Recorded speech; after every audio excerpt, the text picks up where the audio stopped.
Welcome to a lovely routine that I learned from Grandmaster Seiichi Tanaka of San Francisco Taiko Dojo about 20 years ago or something. It's a great warm-up routine for the beginning of a session because it starts gentle and it gets more and more vigorous.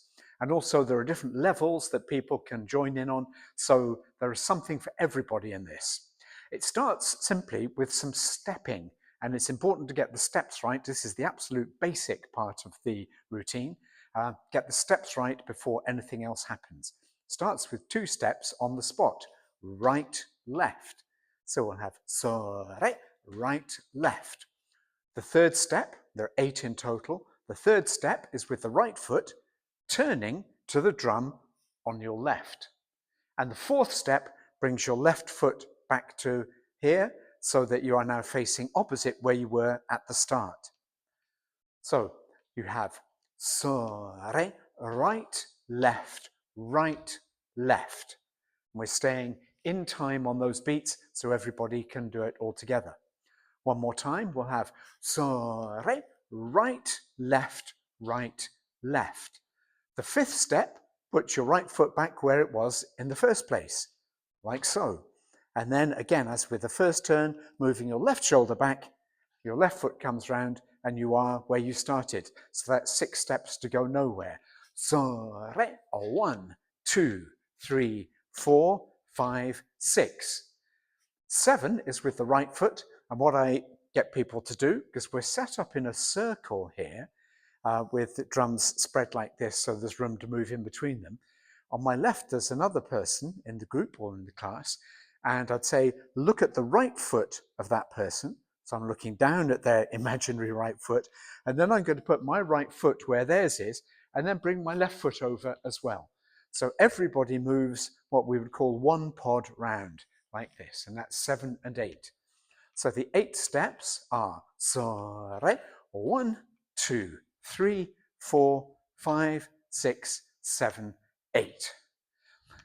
And even if people don't get anything beyond that, they can still join in with just those steps. But we're going to insert some sticks in the stick holders we have at the end of our arms. And this time, when you step with the right, you're going to play with the right hand, like this, don. Step with the left, don, and play that beat as well. So there will be 8 beats. When we finish, we're going to go right with the right hand, and then a very satisfying double hit with right and left as we finished. So we'll have sore, right, left, right, left, right, left, across you go. And again, repeat that again and again till everybody's solid on the moves.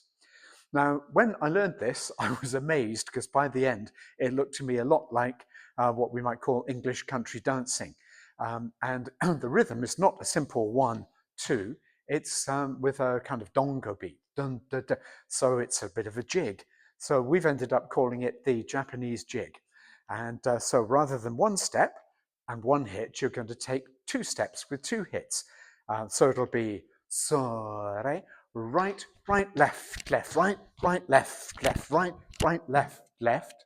And then to finish, right, left. So dun dun dun dun dun dun dun dun dun dun dun dun dun is how you finish. And the trick you should watch for is that people don't play a double beat as they step across. So one more time, that will be dun dun dun dun dun dun dun dun dun dun dun dun dun dun. And we can practice that. You can see you might get warm doing that as well.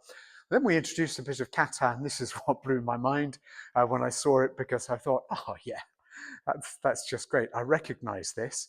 When you play with the right, you lift your left knee up so your thigh is horizontal, and your left arm will go up with the stick pointing vertically pretty close to your ear. So the first 2 beats will then become dun dun. And the second 2, you have dun dun dun dun, remembering that you're on the spot for the first 2. Now, it's a bit of effort going into this, but stretching up also gives you a bit of momentum, and it makes the turning easier as well. So we'll have, if I just do the first 6, 1 and 2 and 3 and 4 and 5 and 6 and then we're ready to play Dawn, Dawn to finish. And then, of course, rather than doing all of this for just one shift, we can do it going twice. And I'd advise doing this as you build it up, because it's a great way also to practice those basic steps. So if we wheel it back right to the beginning, we're doing one step, it'll be so, re, 1, 2, 3, 4, 5, 6, across you go. Again, 1, 2, 3, 4, 5, 6, and out of shot. But you get the idea. It's easy to explain it quickly like that. You'll find it takes a bit of time to get everybody stepping. And the thing to do is encourage people to keep joining in at whatever level they can.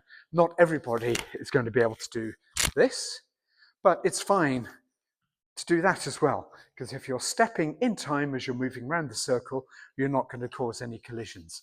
I'd advise keeping heads up rather than looking at the floor, because if you look at the floor, you might end up doing this and getting dizzy. And the other thing I say is health and safety first. So if you do get dizzy or you do get confused, step right out of the way, because on dun, dun, someone is coming this way and you don't want a collision. Happily, we've never had, in 20-something years, never had any collisions or bad accidents or whatever. Nonetheless, better safe than sorry. And fun, it's such great fun. For those who are familiar with English folk dancing, which may not be everybody, when I saw this happening, I imagined either large white handkerchiefs in the air being thrown around and bells on legs as well, and that would be it. So for me, that was a sign, oh yeah, folk song and dance. A lot of it's the same the world over. Here I am learning this from a Japanese grandmaster in California, and it's busy reminding me of home in England. Anyway, have fun with this.